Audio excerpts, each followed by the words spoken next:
3 പതിറ്റാണ്ടുകൾ കടന്നുപോയി. എന്നിട്ടും പുതുമ ഇന്നും അവശേഷിക്കുന്നു. അന്ന് അച്ഛനൊപ്പം, ഇന്ന് മകനൊപ്പവും. ബിനു പപ്പുവിനൊപ്പമുള്ള മോഹൻലാൽ ചിത്രം സോഷ്യൽ മീഡിയയിൽ ശ്രദ്ധ നേടുന്നു. മോഹൻലാലിനൊപ്പമുള്ള തന്റെ ചിത്രങ്ങൾ പങ്കുവച്ചിരിക്കുകയാണ് നടൻ ബിനു പപ്പു.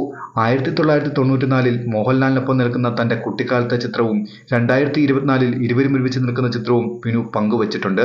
30 വർഷങ്ങൾ കടന്നുപോയെങ്കിലും മോഹൻലാലിനൊപ്പം നിൽക്കുമ്പോൾ ഇപ്പോഴും പുതുമ നഷ്ടപ്പെട്ടിട്ടില്ല എന്ന് ചിത്രങ്ങൾക്കൊപ്പം ബിനു കുറിക്കുകയും ചെയ്തു. മോഹൻലാലിനെ നായകനാക്കി തരുൺ മൂർത്തി സംവിധാനം ചെയ്യുന്ന ചിത്രത്തിലേതാണ് ഏറ്റവും പുതിയ ചിത്രം. 1994-ൽ സത്യനന്ദിക്കാട് സംവിധാനം ചെയ്ത പിൻഗാമി എന്ന സിനിമയുടെ ലൊക്കേഷനിൽ മോഹൻലാലിനരികിൽ ആരാധനയോടെ നിൽക്കുന്നതാണ് രണ്ടാമത്തെ ചിത്രം. വേറിട്ട സംസാര രീതിയിലൂടെയും അഭിനയ ശൈലിയിലൂടെയും മലയാളികളെ ചിരിപ്പിച്ച കുതിരവട്ടം പപ്പുവിന്റെ മകനാണ് ബിനു പപ്പു. പപ്പു മരിച്ചിട്ട് 24 വർഷങ്ങൾ പിന്നിടുമ്പോഴും പ്രേക്ഷകരുടെ മനസ്സിൽ മരണമില്ലാത്ത ഓർമ്മയായി പപ്പു ഇന്നും ജീവിക്കുന്നു.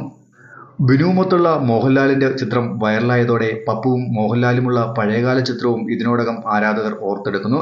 തരുൺ മൂർത്തി ചിത്രത്തിൽ പ്രധാന കഥാപാത്രത്തെയാണ് ബിനു ഇപ്പോൾ അവതരിപ്പിക്കുന്നത്. തൊടുപുഴയിൽ ഷെഡ്യൂൾ ബ്രേക്കായ തരുൺ മൂർത്തി ചിത്രത്തിന് ഇനി 12 ദിവസത്തെ ചിത്രീകരണം കൂടി ബാക്കിയുണ്ട്. നിരവധി ചിത്രങ്ങളിൽ അഭിനയിച്ച ബിനു പപ്പു മോഹൻലാൽ ചിത്രം ലൂസിഫറിലും ഒരു വേഷം കൈകാര്യം ചെയ്യുന്നുണ്ട്. എന്തായാലും മലയാളികളുടെ ഇഷ്ടതാരങ്ങളുടെ ചിത്രം ഇപ്പോൾ സോഷ്യൽ മീഡിയയിൽ ട്രെൻഡിംഗ് ആണ്.